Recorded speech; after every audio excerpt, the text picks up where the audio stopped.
मेरा नाम तुषार है। मैं एक लड़की से बहुत प्यार करता था। उसका नाम निधि था। निधि मुझे जान से ज़्यादा प्यारी हो गई थी। उससे मुझे इतना प्यार हो गया था कि मुझे उसके अलावा कोई और लड़की अच्छी ही नहीं लगती थी। जितना प्यार मैं निधि से करता था उतना ही प्यार वो भी मुझसे करती थी। हम दोनों एक दूसरे के बहुत क्लोज आ गए थे। मेरे पापा का रेस्टोरेंट था और मैं वहाँ पर कभी कभी चला जाता था। मैंने वहाँ पर पहली बार निधि को जब देखा था तभी से मुझे उससे प्यार हो गया था। वैसे तो मैं रेस्टोरेंट में कभी कभी किसी काम के सिलसिले में चला जाता था, मगर जब से मैंने वहाँ पर निधि को देखा था तो मैंने वहाँ हर रोज़ जाना शुरू कर दिया था, सिर्फ और सिर्फ निधि की एक झलक देखने के लिए, क्योंकि अक्सर निधि वहाँ पर अपने फ्रेंड्स के साथ आती थी। मेरी फैमिली में रुपए पैसे की कोई कमी नहीं थी। हम 2 भाई थे और मेरी 2 बहनें थीं और मेरे मम्मी पापा हम सब लोग अपनी फैमिली में खुशी खुशी रह रहे थे। मैं अपने घर का सबसे बड़ा बेटा था। मेरी एक बहन की शादी हाल फिलहाल में हो गई थी। अब सबसे छोटी बहन बची थी, लेकिन घर में मेरी मम्मी मेरी शादी करना चाहती थी, मगर मैं दिल ही दिल में निधि को पसंद करने लगा था। अभी तक मैंने उससे अपनी मोहब्बत का इजहार नहीं किया था, लेकिन एक दिन हार कर मैंने निधि को प्रपोज कर ही दिया था, क्योंकि मैं नहीं चाहता था कि मेरी मोहब्बत किसी और के हवाले हो जाए और फिर देर हो जाए और मैं पछताता रह जाऊं। मैंने जब निधि को प्रपोज किया तो वो पहले तो नहीं मान रही थी, मगर फिर जब मैंने उसे अपनी मोहब्बत के दावे दिखाए तो वो मेरी मोहब्बत के जाल में फंस गई थी। इधर घर में मेरी मम्मी मेरी शादी करना चाहती थी। हर रोज़ मुझे एक नई लड़की का फ़ोटो दिखा रही थी और मैं हर लड़की को नापसंद कर दिया करता था। निधि की हाँ सुनने के बाद मैं बहुत खुश था, इसीलिए घर आते ही सबसे पहले मैंने अपनी मम्मी को निधि की फ़ोटो दिखाई थी और उसके बारे में सब कुछ बता दिया था कि मैं उसे बहुत पसंद करता हूँ। मगर मेरी मम्मी का मूड निधि का फ़ोटो देखकर ख़राब हो गया था, क्योंकि निधि ज़्यादा खूबसूरत नहीं थी। वो एक नॉर्मल सी शक्ल वाली लड़की थी, बट मुझे उसकी छोटी छोटी शरारतें और उसकी मासूमियत बहुत पसंद थी। निधि भी एक मिडिल क्लास फैमिली से बिलोंग करती थी। उसके परिवार वाले बहुत ख़ानदानी लोग थे और लव मैरिज के अगेंस्ट थे। इसलिए निधि का कहना था कि तुम अपनी फैमिली को मेरे घर रिश्ता लेकर भेज दो, इस तरह तो हमारी शादी पॉसिबल है। मेरी मम्मी का मूड ख़राब हो गया था। उनका कहना था कि वो मेरी शादी निधि से नहीं करवाना चाहती। उनकी चाहत है कि वो अपने घर की बहू इतनी ज़्यादा खूबसूरत लाना चाहती हैं कि पूरा मोहल्ला उसे देखता रह जाए। मेरी मम्मी एक ऐसी औरत थी जो लोगों में अपनी एक इमेज बनाकर रखती थी। उन्होंने पूरे मोहल्ले में ये बात वायरल की हुई थी कि उनके 2 बेटे हैं और वो दोनों ही बेटों के लिए खूबसूरत लड़की लेकर आएंगी। इसलिए उन्होंने निधि का फ़ोटो देखते ही साफ इनकार कर दिया था। मम्मी का इनकार सुनकर मेरा दिल टूट गया था। मेरी समझ नहीं आ रहा था कि मैं क्या करूं। निधि और मेरे बीच अच्छा रिलेशनशिप चल रहा था। हम दोनों की बातें होते हुए काफ़ी दिन हो गए थे। मेरी मम्मी मानने के लिए तैयार ही नहीं हो रही थी। इसीलिए मैंने निधि से कहा कि हम दोनों कोर्ट मैरिज कर लेते हैं, लेकिन निधि एक शरीफ खानदान की बेटी थी। उसने साफ इनकार कर दिया। वो कहने लगी कि मैं तुमसे बहुत प्यार करती हूँ और शादी भी करना चाहती हूँ, मगर मैं कोई ऐसा कदम नहीं उठाना चाहती जिससे मेरी फैमिली की इज्जत खराब हो जाए। मैं उसे ये बताकर शर्मिंदा नहीं करना चाहता था कि मेरी मम्मी को तुम पसंद नहीं आई हो, वरना उसे ऐसा लगता कि उसके अंदर कोई कमी है। मैंने इस बारे में अपने पापा से बात की और उनको निधि का फ़ोटो दिखाया तो मेरे पापा को निधि देखते ही पसंद आ गई थी। मैंने अपने पापा से जिद करके कहा था कि मैं इस लड़की से ही शादी करना चाहता हूँ। अगर मेरी इसके साथ शादी नहीं हुई तो मैं शायद मर जाऊँगा। मेरी बात सुनकर मेरे पापा डर गए थे। उन्होंने मम्मी को डांट दिया था और कहा था कि अगर घर में बहू आएगी तो यही लड़की बनकर आएगी। मेरी मम्मी और मेरी बहन दोनों को ही निधि पसंद नहीं आई थी, इसीलिए दोनों का मूड ऑफ था। मेरी बड़ी बहन तो शादी करके दूसरे शहर चली गई थी, इसलिए उसे फ़ोटो सेंड कर दिया गया था। उसे निधि पसंद आ गई थी। उसकी भी हाँ थी। पापा ने फैसला कर लिया था कि वो मम्मी को लेकर निधि के घर जाएंगे।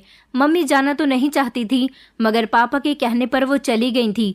इस तरह निधि की फैमिली ने मुझे भी देखकर पसंद कर लिया था और फिर हम दोनों की शादी हो गई। निधि विदा होकर मेरे घर आ गई थी। मैंने अपने पापा के ही रेस्टोरेंट में जाना शुरू कर दिया था, क्योंकि अब मेरी शादी हो गई थी, इसलिए मैं अपनी जिम्मेदारियों को समझ गया था। हम दोनों की शादी को 1 हफ्ता हो गया था। मैं निधि का साथ पाकर बहुत खुश था, मगर निधि का मूड मेरी तरफ से ख़राब हो रहा था। मैं उसके मूड को समझ नहीं पाया था। वो रोई रोई से लगती थी। मुझे लगा शायद वो अपनी फैमिली और अपने घर से दूर हो गई है, इसलिए उसकी कंडीशन ऐसी हो रही है। मगर वो तो किसी और वजह से परेशान थी जिसको मैं समझ नहीं सका था। दिन इसी तरह से गुजरते जा रहे थे। मुझे पापा ने रेस्टोरेंट में ही मैनेजर के तौर पर रख लिया था। चूँकि अब मेरे पापा बीमार रहने लगे थे, इसलिए उन्होंने घर में रहने का फैसला कर लिया था। अब मैं रेस्टोरेंट की सारी जिम्मेदारी संभाल रहा था। सुबह जल्दी घर से निकलता और रात को देर से घर आता था। मैं निधि को अपने करीब करने की कोशिश करता तो वो मेरे करीब नहीं आती थी। पता नहीं उसका मूड ऐसा क्यों था, मेरी तो कुछ समझ ही नहीं आ रहा था। मगर एक अजीब बात ये भी थी कि धीरे धीरे मेरी मम्मी और मेरी सिस्टर ने निधि को एक्सेप्ट कर लिया था। मुझे इस बात की खुशी थी कि वो दोनों वक्त के साथ साथ मेरी पत्नी को एक्सेप्ट कर चुकी हैं। मेरी मम्मी और मेरी सिस्टर का मूड मेरी पूरी शादी में ऑफ रहा था, लेकिन अब सब कुछ ठीक हो गया था। इधर अपनी पत्नी का मूड खराब देखकर मैं थोड़ा घबरा जाता था। मुझे उसकी तबीयत भी कुछ ठीक नहीं लगती थी। मैं अपनी पत्नी को अपने करीब करने की कोशिश करता तो वो मुझसे दूर दूर रहती थी, न मुझसे कोई बात करती थी। निधि की ऐसी कंडीशन शादी से पहले तो नहीं थी। शादी से पहले हम दोनों एक दूसरे से गार्डन में मिलने भी जाते थे और एक दूसरे से फ़ोन पर रोज़ बातें भी करते थे। शादी हो जाने के बाद हम एक दूसरे के बंधन में बंध गए थे, तो फिर वो मुझसे अब दूर दूर क्यों रहने लगी थी। अब मेरा उस पर हक था और अभी तो हमारी शादी को 1 महीना भी नहीं हुआ था। फिर उसने मुझसे दूरी क्यों कर ली थी। एक दिन मैं जल्दी घर आ गया था तो मैंने देखा कि निधि अपने कमरे में फूट फूट कर रो रही थी। मैंने उसके रोने की वजह पूछी तो वो कहने लगी कि तुम्हारी मम्मी और बहन को अगर मैं पसंद नहीं थी तो उन्होंने तुम्हारी शादी मेरे साथ क्यों करवाई। मैंने उससे कहा कि तुम ये कैसा सवाल कर रही हो। अब उन दोनों का मूड तुम्हारे साथ बहुत अच्छा रहता है और वो तुम्हारे साथ बहुत अच्छा बिहेव करती हैं। निधि कहने लगी कि तुम्हारे जाने के बाद तुम्हारी मम्मी और बहन मुझ पर बहुत अत्याचार करती हैं। मैं उनका अत्याचार बर्दाश्त नहीं कर सकती। प्लीज़ तुम मुझे डिवोर्स दे दो। निधि की बात सुनकर तो मेरे होश उड़ गए थे। मैंने कहा कि तुम पागल हो गई हो क्या। मैं भी जाकर मम्मी से बात करता हूँ। मैं अपनी मम्मी के कमरे में गया तो मेरी मम्मी और बहन भी एक दूसरे के पास बैठकर फूट फूट कर रो रही थी। मैंने उनसे रोने की वजह पूछी तो वो दोनों कहने लगी कि तुम्हारी पत्नी के साथ हम इतना अच्छा बिहेव करते हैं फिर भी उसका मूड खराब रहता है। हम जानते हैं कि तुम्हारी पत्नी रोने का नाटक कर रही होगी और उसने तुम्हें हमारे खिलाफ भड़का दिया होगा। मेरी मम्मी कहने लगी, बेटा मुझे भले ही तुम्हारी पत्नी पसंद नहीं थी, मगर शादी हो जाने के बाद मैंने उसे एक्सेप्ट कर लिया है और वो इस बात को मान क्यों नहीं लेती कि वो इस घर की बहू है। मैंने मम्मी से कहा कि आप मुझे सीधी सीधी बात बताओ कि आखिर हुआ क्या है। आप दोनों पहेलियां बुझा रही हो, मुझे कुछ समझ नहीं आ रहा। मम्मी कहने लगी कि तुम्हारी पत्नी सारा दिन मोबाइल में लगी रहती है। अगर हम उसे किसी काम के लिए कहते हैं तो कहती है कि मैं इस घर में काम करने के लिए नहीं आई हूँ। मम्मी रोते हुए कहने लगी, बेटा आज मैंने तुम्हारी पत्नी से खाना बनाने के लिए कह दिया था, जिस पर उसने साफ इनकार कर दिया और अपने कमरे में जाकर बंद हो गई। बस इतनी सी बात थी और कोई बात नहीं। मेरी मम्मी की बात सुनकर मैं निधि से मिलने के लिए गया और मैंने उसे जाकर समझाया कि निधि ये तुम्हारा घर है, अब तुम्हें इस घर में रहना है तो काम भी करना पड़ेगा। वो मेरी बात सुनकर चौंक गई और कहने लगी, तुषार मैं इस घर की बहू हूँ, ये मैं अच्छे से जानती हूँ। आपकी मम्मी झूठ बोल रही हैं। एक तो मैं थका हुआ आया था, ऊपर से मुझे समझ नहीं आ रहा था कि कौन सच बोल रहा है और कौन झूठ। मुझे अपनी पत्नी पर गुस्सा आया और मैंने उससे कहा कि मेरी मम्मी झूठ नहीं बोल रही, तुम ही झूठ बोल रही हो। तुम न जाने कैसी हो गई हो, तुम मुझसे भी दूरी बनाए रहती हो। कहीं से भी हम दोनों को देखकर लगता है कि हम दोनों नए कपल्स हैं। अपनी पत्नी को डांट कर मैं बाथरूम में नहाने के लिए चला गया था। बाथरूम से बाहर निकला तो मेरी पत्नी रोते रोते सो गई थी। इसी तरह काफ़ी दिन हो गए थे। घर आता तो हर रोज़ का हंगामा हो गया था। कभी मम्मी मुझे इसकी शिकायत करती तो कभी निधि मम्मी और मेरी बहन की शिकायत करती थी। मेरी तो कुछ समझ ही नहीं आ रहा था। मैं इन सब बातों से बहुत तंग आ गया था। मैं अपनी माँ, बहन और अपनी पत्नी के बीच में दबकर रह गया था। मुझे समझ नहीं आता था कि मैं क्या करूं। मैं अगर अपनी मम्मी से कुछ कहता तो वो मुझे रो रो कर वास्ते देती और कहती कि तुम इस लड़की के कहने में आकर अपनी माँ से लड़ते हो, और अगर निधि को समझाने की कोशिश करता तो वो कहती कि तुम मुझे डिवोर्स दे दो। मैं इन सब से बहुत तंग आ चुका था। मैं अपनी पत्नी से नाराज़ रहने लगा था। मुझे भी सुकून की ज़रूरत थी, इसलिए मैं अपने रेस्टोरेंट के ऑफिस में ही रात को रुकने लगा था और सारी रात वहीं पर गुजारता था। जब मैंने इस बारे में पापा से बात की तो वो कहने लगे कि ये घर की औरतों का मामला है, तुम उनके बारे में मत बोला करो। मैं एक दिन अपने दोस्तों के साथ होटल में था, तब अचानक निधि की कॉल आई और वो कहने लगी कि वो अपने मायके जा रही है। मैंने उसे जाने की परमिशन दे दी थी, लेकिन रात को जब वो घर वापस आई तो अपने साथ अपने भाई और पिता को भी लेकर आई थी। उन्होंने मुझे बताया कि तुम्हारे यहाँ रहते हुए हमारी बेटी बहुत कमज़ोर हो रही है। आखिर इसके साथ ऐसा भी क्या किया जा रहा है जो उसकी हालत ऐसी हो रही है। मैंने उन लोगों को समझाया कि मेरी तरफ से निधि को कोई प्रॉब्लम नहीं है, आप चाहो तो निधि से पूछ सकते हो। निधि ने यही कहा था कि उसे कोई प्रॉब्लम नहीं है, लेकिन उसने अपने घर वालों के सामने मेरी माँ और बहन की शिकायत कर दी थी, जिस पर वो लोग शिकायत लेकर हमारे घर आए थे कि उनकी बेटी को यहाँ पर तंग क्यों किया जा रहा है। मेरी मम्मी और छोटी बहन इस बात पर बहुत रोई थी। मेरे छोटे भाई का भी कहना था कि भैया, भाभी को अपने मायके जाकर इस तरह शिकायत नहीं करनी चाहिए थी। मैंने जैसे तैसे अपने ससुराल वालों को समझा बुझाकर भेज दिया था, मगर मेरा मूड निधि की तरफ से बहुत ख़राब हो रहा था। मैंने निधि को डांट दिया था कि तुम्हें इस तरह की हरकत बिल्कुल भी नहीं करनी चाहिए थी, लेकिन वो हर बार मुझसे यही कहती थी कि तुम्हारी माँ और बहन मुझ पर अत्याचार करती हैं। मैं उस पर हाथ उठाने ही वाला था। मैंने कहा कि तुम हर बार मेरी माँ और बहन पर इसी तरह का आरोप लगाती हो, और अब की बार तो तुमने इतनी घटिया हरकत की है कि मेरा दिल कर रहा है तुम्हें धक्के देकर घर से निकाल दूं। तो वो कहने लगी कि हाँ, तुम मुझे इस घर से धक्के मारकर ही निकाल दो, मैं भी यही चाहती हूँ, लेकिन वो मेरी मोहब्बत है, मैं उसे ऐसे कैसे छोड़ सकता था। वो बहुत रो रही थी। मेरी मम्मी और बहन भी कह रही थी कि देखो तुम्हारी पत्नी, इसने तो आज बहुत ही घटिया हरकत कर दी, आज ही अपने घर वालों को हमारे यहाँ शिकायत लेकर आई है। आगे इसके घर वाले पुलिस को भी ला सकते हैं। अगर इसने हम लोगों पर कोई इल्ज़ाम लगा दिया तो हम तो कहीं मुंह दिखाने के लायक भी नहीं रहेंगे। मुझे अपनी मम्मी की बात बिल्कुल सही लग रही थी, इसलिए मैंने उस दिन निधि से बहुत झगड़ा किया था और मैं झगड़कर अपने ऑफिस में आकर बैठ गया था। मैंने सारी रात वहीं पर गुजारी थी। कई दिन हो गए थे मेरी इसी तरह से निधि से नाराज़गी चल रही थी और इस वजह से मैं घर पर भी नहीं जा रहा था। पापा मुझे बार बार समझा रहे थे कि घर चलो, छोटी मोटी बातें तो होती ही रहती हैं, मगर मैं उनकी भी बात नहीं मान रहा था। मैं निधि से बहुत ज़्यादा नाराज़ था। एक दिन मेरे छोटे भाई की कॉल आई और उसने कहा कि भैया जल्दी घर आ जाओ, भाभी की बहुत ज़्यादा तबीयत ख़राब हो गई। निधि की कंडीशन के बारे में सुनकर मैं घबरा गया था और मैं अपना सारा कामकाज छोड़कर फ़ौरन ही गाड़ी लेकर घर पहुंच गया। मैं जैसे ही घर गया तो निधि बेहोश थी। मैं उसे लेकर फ़ौरन अस्पताल चला गया, लेकिन डॉक्टर की बात पर मेरे होश उड़ गए। डॉक्टर बता रहे थे कि आपकी पत्नी लाचार हो गई है, अब वो कभी अपने पैरों पर खड़ी नहीं हो पाएगी। मैंने बौखलाकर अपनी पत्नी की तरफ देखा। वो सर झुकाकर अफसोस में बैठी हुई थी। आज मुझे याद आ रहा था कि निधि मेरी कितनी पसंदीदा लड़की थी, कितने अरमानों के साथ मैंने उससे शादी की थी। मैं समझ नहीं पा रहा था कि अचानक निधि के साथ न जाने क्या हो गया। अचानक वो ऐसे लाचार कैसे हो सकती थी। निधि से मैंने पूछा कि ये सब कुछ कैसे हुआ, तो उसने कहा कि मेरी टांगों में काफ़ी दिनों से दर्द हो रहा था, आप मुझसे नाराज़ थे, इसलिए मैंने आपको इस बारे में कुछ नहीं बताया। मगर आज जब मैं बिस्तर से उठकर खड़ी हुई तो फौरन ही गिरकर बेहोश हो गई। मेरी पत्नी अभी मुझे ये बात बता ही रही थी, इससे पहले तो कभी उसने मुझे इस बारे में कुछ नहीं बताया था। मुझे लगा शायद वो झूठा बहाना बना रही है ताकि खुद से दूर कर सके, मगर डॉक्टर की बात सुनकर मुझे यकीन आ गया था। मैं अपनी पत्नी को घर लेकर आ गया था। मैं बहुत टेंशन में था कि अचानक निधि के साथ इतनी बड़ी परेशानी कैसे हो गई। मैंने घर आकर जब अपनी मम्मी को इस बारे में बताया तो उन्होंने कहा कि तुम्हारी पत्नी नाटक कर रही है। मैंने अपनी मम्मी को समझाने की कोशिश की कि वो नाटक नहीं कर रही है, वो सच कह रही है। डॉक्टर ने भी मुझे यही बताया है।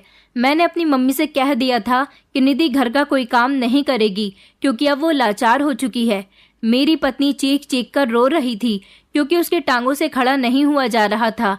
उसने कहा कि मेरी टांगों में बहुत दर्द हो रहा है। मैंने उसे दवाई दे दी थी मगर उसे फिर भी सुकून नहीं था। मैं उसे दोबारा से डॉक्टर के पास लेकर आया था। डॉक्टर ने दवाई चेंज करके दी थी। हमारी शादी को अब 2 महीने हो गए थे। पिछले काफ़ी दिनों से हम दोनों की नाराज़गी चल रही थी। हम दोनों लड़ाई झगड़े की वजह से एक दूसरे से दूर थे। अब हम इस बात से एक दूसरे से दूर रहने लगे थे कि मेरी पत्नी को अब तकलीफ ज़्यादा होने लगी थी। अपनी पत्नी की हालत देखकर मुझे अफसोस हुआ था। वो रोती थी और यही कहती थी, अगर आप चाहो तो मुझे डाइवोर्स दे सकते हो। आप मेरी तकलीफ का आइडिया नहीं लगा सकते कि मैं कितनी बड़ी तकलीफ से गुजर रही हूँ। मैंने निधि से कहा कि मैं तुम्हें ऐसे कड़े वक्त में कैसे छोड़ सकता हूँ। तुम मेरी पत्नी हो और मैं तुमसे बहुत प्यार करता हूँ। मैं हमेशा तुम्हारा साथ दूंगा। मेरी बात सुनकर मेरी पत्नी के चेहरे पर मुस्कान आ गई थी। वो कहने लगी कि मैं पिछले कई दिनों से तकलीफ झेल रही हूँ, बस आप मेरी कोई बात नहीं सुनते, इसलिए मैंने आपको कुछ नहीं बताया। आपको लगा होगा कि मैं झूठ बोल रही हूँ, लेकिन अगर शायद आप मेरी तकलीफ का अंदाज़ा लगा पाएं और आप मुझे पहले ही दिन अस्पताल ले जाते तो शायद आज ये वक्त नहीं आता। मुझे एहसास हो रहा था कि गलती मेरी ही है। मैं उससे कई दिनों से नाराज़ था और अपने ऑफिस में ही रह रहा था। पिछले 1 हफ्ते से मैंने उसकी कोई खैर खबर नहीं ली थी, न उससे फ़ोन पर बात की थी और न घर गया था। शायद इस दौरान ही उसकी तबीयत बिगड़ गई होगी और आज इतना सब हो गया। निधि बहुत ज़्यादा चिड़चिड़ी हो गई थी। मैंने अपनी माँ और बहन से कह दिया था कि उससे कोई बात नहीं करेगा और न ही उसे किसी बात पर तंग किया जाएगा। मेरी माँ और बहन मेरी बात पर घबरा जाती थी, क्योंकि अब मेरी पत्नी किसी काम के लायक नहीं रही थी। वो सिर्फ अब बिस्तर पर ही रहती थी। 2 महीने शादी होने के बावजूद भी हम दोनों के बीच शादीशुदा जोड़ों में जो मोहब्बत होती है वो नहीं आई थी। मुझे लगता था कि शायद हम दोनों की ज़िंदगी शादी से पहले ज़्यादा अच्छी थी। हम दोनों दूर थे मगर एक दूसरे से बहुत प्यार करते थे। जब से एक दूसरे से शादी के बंधन में बंध गए थे तब से ही एक दूसरे से दूर दूर रहने लगे थे। मैं जब भी निधि के करीब जाने की कोशिश करता तो वो मुझे दूर कर देती थी। हम दोनों के बीच फिजिकल रिलेशनशिप भी सिर्फ शादी के 1 हफ्ते बाद तक ही रही थी। उसके बाद ना जाने हम दोनों कितनी दूरियों में बंध गए थे। वो अपनी बीमारी का इल्ज़ाम भी मुझे देने लगी थी। उसका अंदाज अब मैं बर्दाश्त नहीं कर पा रहा था। इन्हीं दिनों मेरे मोबाइल पर किसी अननोन नंबर से कॉल आई। एक लड़की रोते हुए मुझसे पैसे उधार मांग रही थी। वो कहने लगी कि मेरे पापा बीमार हैं और अस्पताल में पड़े हुए हैं। मेरे पास अस्पताल के खर्चे के पैसे नहीं हैं। मैंने भगवान के भरोसे अनजान नंबर पर कॉल मिलाई है। आप जो भी हो प्लीज़ मेरी मदद करो, मैं आपके पैसे जल्द ही लौटा दूंगी। उस लड़की की आवाज़ से लग रहा था कि लड़की कम उम्र की है। लगातार रोने की वजह से उसकी आवाज़ भारी हो रही थी। मैं जानता था कि आजकल बहुत फ्रॉड हो रहे थे। मोबाइल पर पैसे बटोरने और माता पिता के इलाज की झूठी कहानी सुनाने वाली लड़कियों ने इस काम को अपना बिजनेस बनाया हुआ था। मैंने फिर भी इस लड़की से कहा कि मैं तुम्हें पैसे देने के लिए तैयार हूँ, मगर मैं तुम्हें ऑनलाइन पैसे नहीं सेंड करूँगा। अगर तुम्हें पैसे चाहिए तो तुम्हें मुझसे मिलना होगा। मैंने ऐसी हरकत कभी नहीं की थी। न जाने क्यों उस दिन मैंने उस लड़की को मिलने के लिए अपने ही रेस्टोरेंट में बुलाया था।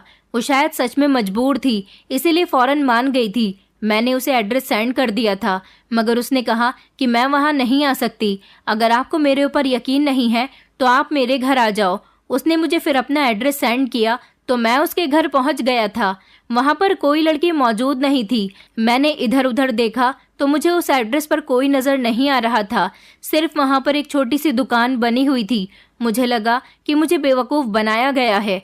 मैं उस दुकान के करीब गया तो उस दुकान में चाय का होटल था। मैं वहाँ पर खड़ा ही हुआ था, तभी अगले ही पल एक लड़की जिसने नीले रंग के कपड़े पहने हुए थे, वो बहुत ज़्यादा खूबसूरत लड़की थी। उसकी आंखें आंसुओं से भरी हुई थी। मैंने अपने कपड़ों का कलर और अपना हुलिया उस लड़की को पहले ही बता दिया था, जबकि उसने मुझे बताया था कि वो नीले रंग के कपड़े पहनकर मुझसे मिलने आएगी। मैंने खुद उस लड़की को बेयकीनी से देखा। मैं सोच भी नहीं सकता था कि वो इतनी खूबसूरत और कमसिन लड़की होगी। वो मेरे सामने आकर रुकी और कहने लगी, तुषार जी, हमारी फ़ोन पर बात हुई थी, मुझे इलाज के लिए पैसे चाहिए थे। उसने सवाल करते हुए अंदाज में कहा तो मैंने हाँ करते हुए सर हिला दिया। वो मेरे सामने बैठ गई। वो मुझसे कहने लगी कि मैं आपका एहसान कभी नहीं भूलूंगी। कोई भी मुझ पर यकीन करने के लिए तैयार नहीं था। जान पहचान के लोग तो वैसे भी ऐसे मौके पर बिल्कुल नज़र फेर लेते हैं। मुझ जैसी गरीब लड़की को कौन पैसे देता जहाँ से पैसे वापस मिलने की उम्मीद भी नहीं थी। वो मेरे सामने बैठी मुझे अपनी कहानी सुनाने लगी। कहने लगी, मेरी माँ मर चुकी है, कोई भाई बहन भी नहीं है, सिर्फ एक बूढ़े पिता हैं, वो भी बीमार रहते हैं। इकलौता वही मेरा सहारा है। खाना पीना तो जैसे तैसे हो ही रहा था, मगर अब मेरे पिता बहुत बीमार हो गए। उनका इलाज नहीं करवाया तो मेरे पिता भी मुझे छोड़कर चले जाएंगे।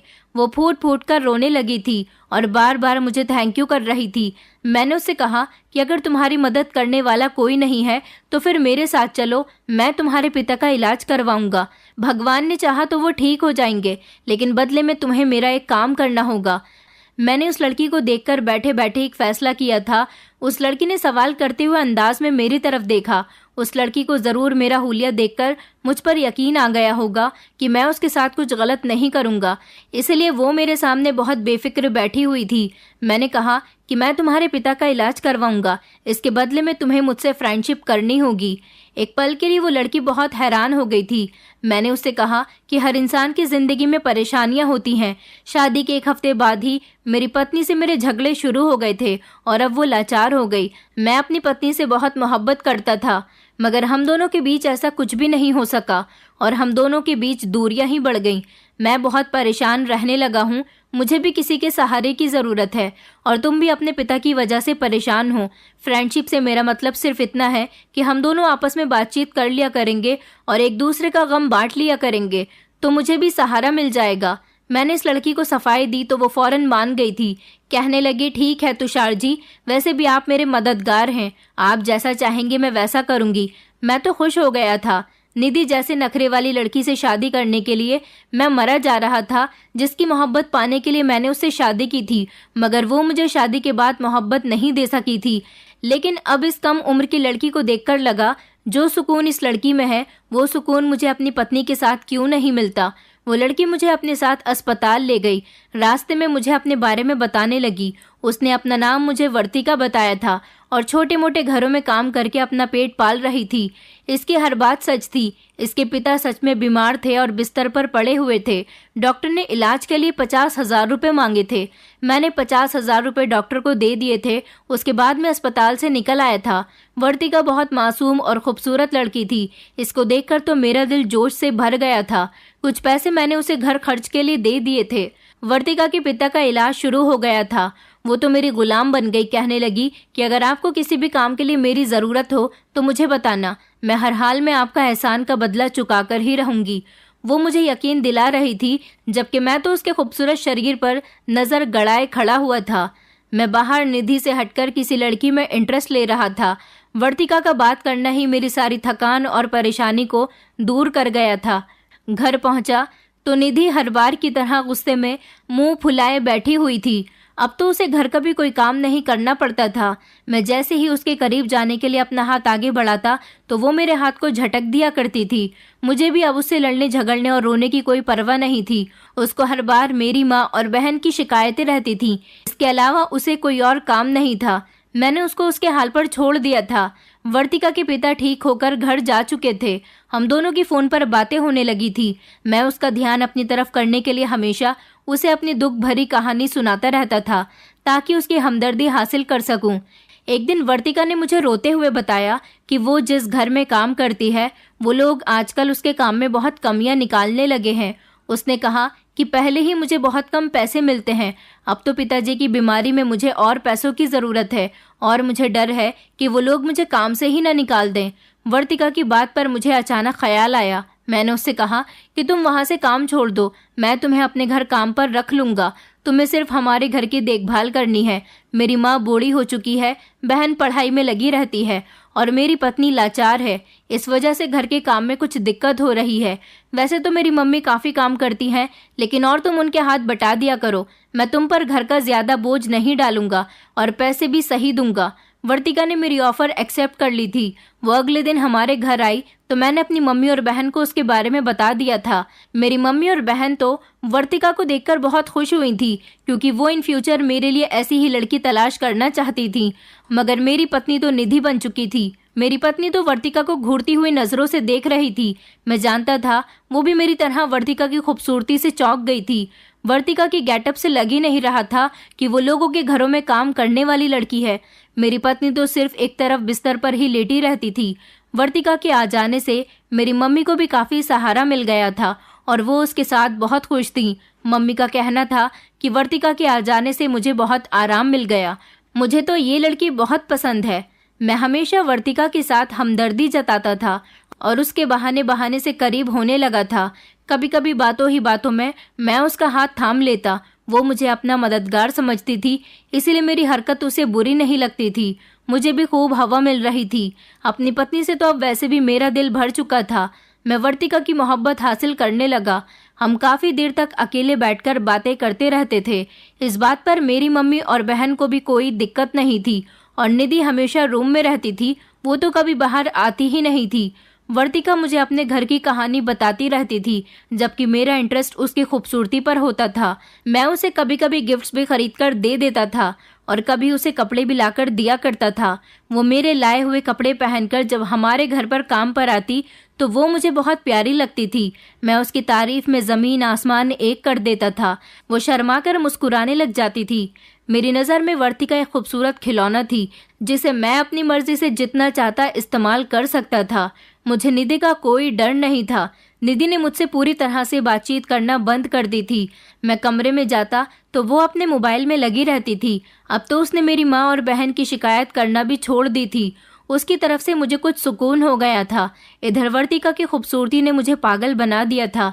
मैं उसके साथ कुछ गलत करके अचानक उसे डराना नहीं चाहता था। मैं जानता था कि वो बहुत मासूम लड़की है, इसलिए धीरे धीरे उससे फ्री होने लगा था। मगर अब मेरे लिए इंतज़ार करना मुश्किल हो रहा था। मैं उसे ज़्यादा से ज़्यादा अच्छाई और पैसे के एहसान तले दबाता चला गया और उसके पिता के इलाज पर भी पैसे लगाने लगा। उसे महंगे महंगे गिफ्ट्स देने लगा। धीरे धीरे मैं वर्तिका के करीब होने लगा तो वो मुझे कुछ बताना चाहती थी। मैंने उसकी बात पर ध्यान नहीं दिया था, हर बार उसे इग्नोर कर दिया था। एक दिन जब मैं घर आया तो मेरी मम्मी और मेरी बहन मेरे दादाजी के घर गई हुई थी। घर में सिर्फ निधि ही अकेली थी। मैं घर आया तो मुझे वर्तिका कहीं दिखाई नहीं दे रही थी। मैं परेशान हो गया और बेकरार सा होकर उसे घर में हर जगह तलाश करने लगा। मैंने अपनी पत्नी से उसके बारे में पूछा तो मेरी पत्नी ने बताया कि वो स्टोर की सफाई कर रही है। निधि कहने लगी कि वर्तिका मुझे बता रही थी कि स्टोर रूम का सामान बहुत बिखरा हुआ है, इसलिए मैंने उसे स्टोर अच्छे से साफ करने के लिए कह दिया।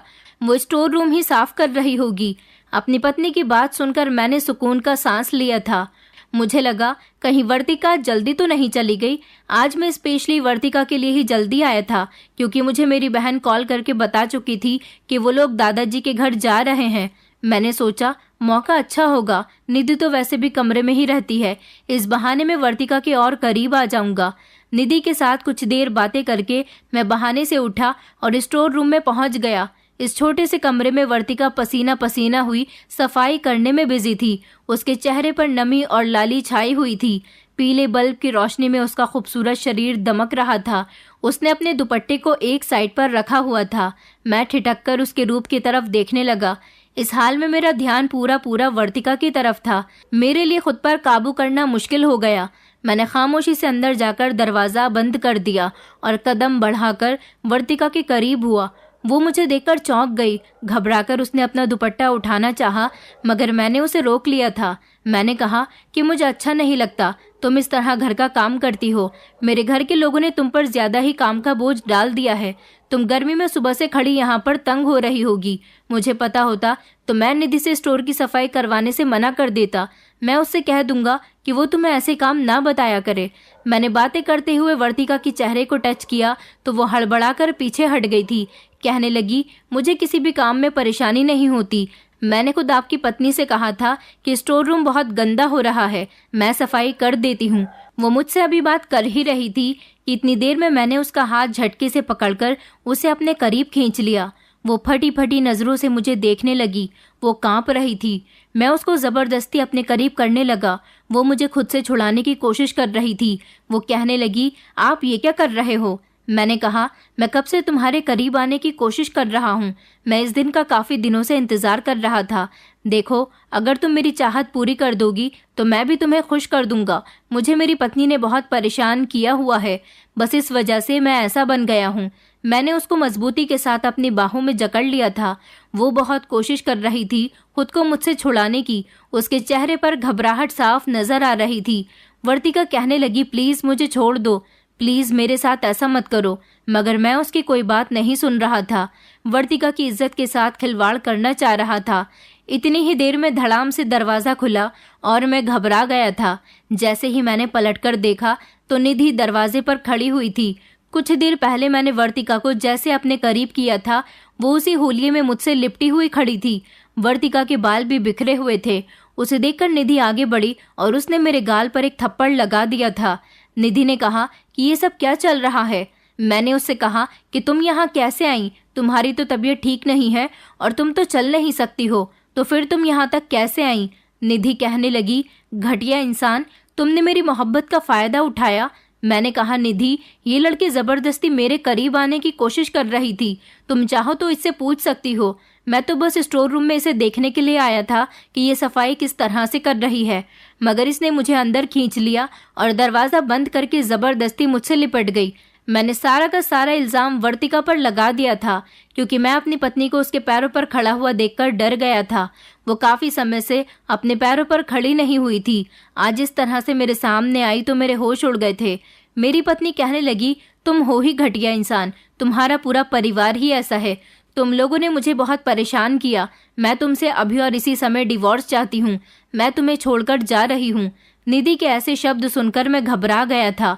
वर्तिका मेरे पीछे से निकलकर निधि के बराबर में जाकर खड़ी हो गई थी और रोते हुए कहने लगी कि तुम्हें नहीं पता निधि, तुम्हारा पति मेरे करीब आने की कोशिश कर रहा था। निधि कहने लगी कि चलो यहाँ से चलते हैं।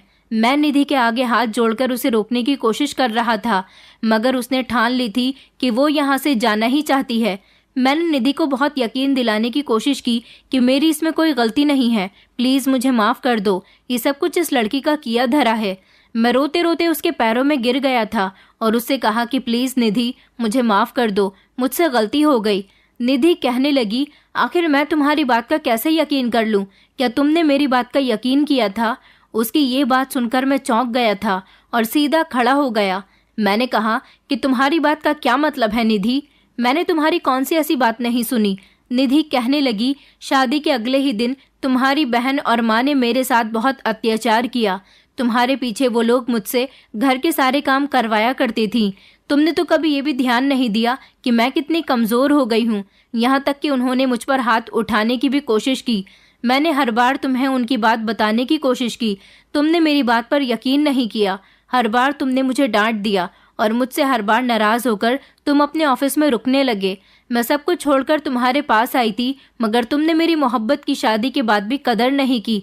तुमने हर बार अपनी माँ और बहन पर ही यकीन किया और हर बार मुझे गलत साबित कर दिया। इसलिए मैंने तंग आकर ये सब कुछ किया, क्योंकि मैं तुम्हें कुछ भी कहती तुम्हें मेरी बात समझ नहीं आती थी। मैं लाचार बन गई और मैंने ही वर्तिका को तुम्हें कॉल करने के लिए कहा था। दरअसल तुम्हें सबक सिखाने के लिए मैंने प्लानिंग की थी, ताकि तुम समझ जाओ कि अगर कोई आपकी बात पर यकीन ना करता तो कैसा महसूस होता है। मैं तुम्हें बता बताकर थक गई थी कि तुम्हारी माँ और बहन मुझ पर कितना अत्याचार करती हैं। तुम्हें नहीं पता कि एक दिन तो उन लोगों ने मुझे इतना ज़्यादा मारा था कि मैं अपने मायके शिकायत करने के लिए चली गई थी। मुझे लगा कि शायद मेरे पापा जब यहाँ तुमसे शिकायत करने के लिए आएंगे तो शायद तुम संभल जाओगे, मगर तुम तब भी नहीं समझे थे और उल्टा तुमने मुझे ही डांट दिया था। तभी से ही मेरे अंदर एक जुनून पैदा हो गया था कि मैं तुम्हें बताकर ही रहूंगी कि किसी की बात का यकीन ना करने पर कैसा लगता है। आज मैं तुम्हारी बात पर कैसे यकीन कर लूं? क्या तुम इस लड़की के साथ इसके करीब आने की कोशिश नहीं कर रहे थे? वो तो अच्छा हुआ, ये सब मेरी प्लानिंग का हिस्सा था। इस वजह से ही तुम्हारी हकीकत के बारे में भी मुझे पता चल गया, तो तुम मुझे धोखा भी दे सकते हो। तुम तो सच में मुझसे मोहब्बत ही नहीं करते और इस लड़की के करीब हो गए। इसका मतलब यह है कि तुम्हारी मोहब्बत खोखली है। तुम मुझसे कोई प्यार व्यार नहीं करते। अगर तुम मुझसे प्यार करते तो मेरी बात का भी मान रखते। तुम इस खूबसूरत लड़की के खूबसूरत से चेहरे पर मर गए। ये मेरी दोस्त है और इसको ऐसा करने के लिए मैंने ही कहा था। वर्तिका मेरी तरफ देखकर मुस्कुराने लगी थी और मेरी पत्नी अपनी आंखों में आंसू लिए रो रही थी और कह रही थी कि मैं लाचार नहीं हूँ। मैंने सिर्फ ऐसा करने की एक्टिंग की ताकि तुम्हें सबक सिखा सकूं। मुझे तुम्हारे साथ अब नहीं रहना। तुम और तुम्हारी फैमिली बहुत घटिया लोग हो। मैंने निधि से कहा कि निधि प्लीज़ मुझे माफ़ कर दो, मुझसे गलती हो गई। निधि कहने लगी, तुम भी बिल्कुल अपनी माँ पर गए हो। जैसे उन्हें खूबसूरत लड़की अपने बेटे के लिए चाहिए थी, तुमने मेरे साथ भी ऐसा ही किया। अगर तुम्हें अपनी माँ के कहने के मुताबिक खूबसूरत लड़कियां पसंद है तो तुम्हें उनसे ही शादी करनी चाहिए थी। मुझसे शादी करने के बाद मेरी जिंदगी क्यों बर्बाद की तुमने? तुम्हारी माँ का भी यही कहना है कि मैं खूबसूरत नहीं हूँ, इसलिए वो मुझे कभी इस घर में नहीं टिकने देगी। तभी तो वो मुझ पर अत्याचार करती रहती थी। जब उन्हें पता चला कि मैं लाचार हो गई हूँ तो वो बहुत खुश हुई थी और उन्होंने सोच लिया था कि अब वो जल्दी अपने बेटे की दूसरी शादी करवा देंगी। निधि कहने लगी कि मैं इस घर को छोड़कर जा रही हूँ, मैं तुम्हारे साथ नहीं रहना चाहती। मैंने निधि को रोकने की बहुत कोशिश की थी, मगर वर्तिका और निधि दोनों वहां से जा चुकी थी। मैं इन दोनों की बातों में फंस गया था।